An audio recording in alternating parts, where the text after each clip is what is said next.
आजमगढ़ भंवरनाथ स्थित केंद्रीय चुनाव कार्यालय के उद्घाटन के मौके पर बोले सांसद निरहुआ। कहा, धरती पर काम करने वाला नेताजी का असली उत्तराधिकारी मैं हूं। आजमगढ़ बीजेपी सांसद व आजमगढ़ सदर लोकसभा सीट से प्रत्याशी दिनेश लाल यादव निरहुआ के भंवरनाथ स्थित केंद्रीय चुनाव कार्यालय का शनिवार के दिन उद्घाटन हुआ। पहले निरहुआ की जीत के लिए विधि विधान पूर्वक पूजा अर्चना किया गया।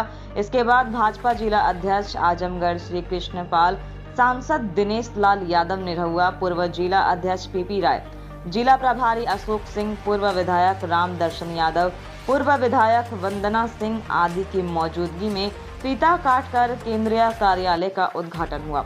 इस दौरान मीडिया से बातचीत करते हुए निरहुआ ने कहा कि 24 घंटे 300 दिन 12 महीने यह कार्यालय रहता है। हम लोग वह प्रत्याशी नहीं है जो सिर्फ चुनाव में आए कार्यालय खोले, चाहे जीते चाहे हारे भाग जाएं। हम लोग पूरे समय रहते हैं। आज जो केंद्रीय कार्यालय का उद्घाटन हुआ है, पूजा पाठ करके किया गया है, बाकी यह कार्यालय तो हमेशा रहता है। समाजवादी पार्टी के प्रत्याशी धर्मेंद्र यादव पर निशाना साधते हुए निरहुआ ने कहा कि भले ही वह कह रहे हैं कि हम आजमगढ़ में रहेंगे, लेकिन सिर्फ 3 दिन रहेंगे। वह 3 दिन वाले नेता है। कहा कि हम लोग जमीनी नेता है। हार जीत अपनी जगह है, लेकिन हम जनता के बीच में रहते हैं। हारने के बाद भी जनता के बीच में थे और जीतने के बाद भी जनता के बीच में हैं।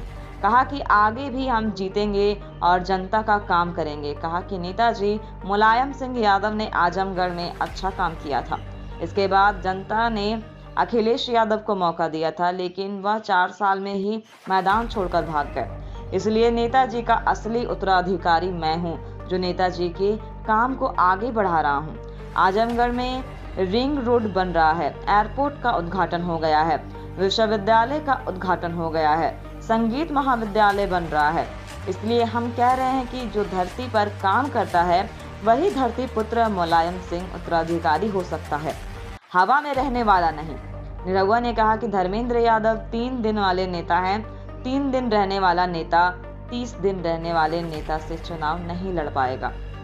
बांदा जेल में बंद मुख्तार अंसारी की मौत पर उठ रहे सवाल पर सांसद निरहुआ ने कहा कि इसकी जांच होगी, सच्चाई सामने आ जाएगी।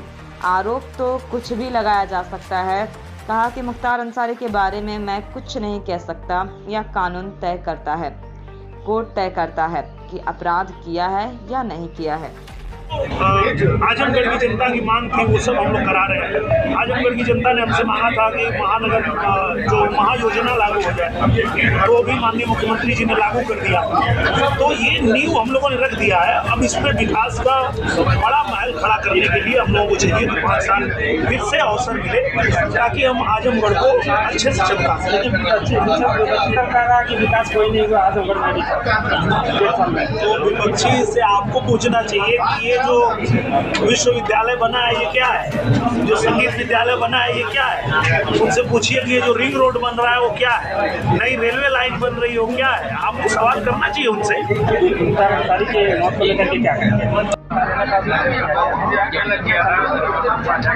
देखिए, ये जो कार्यालय है ये 1 दिन का कार्यालय नहीं है। ये 24 घंटा 300 दिन 12 महीने ये कार्यालय खुला रहता है। और अभी सभी लोग हमारे भारतीय जनता पार्टी के और हमारे एनडीए के जितने साथी हैं सब लोग यहाँ जुट करके और हम लोगों ने पूजा पाठ किया है। बाकी ये कार्यालय तो हमेशा रहता है।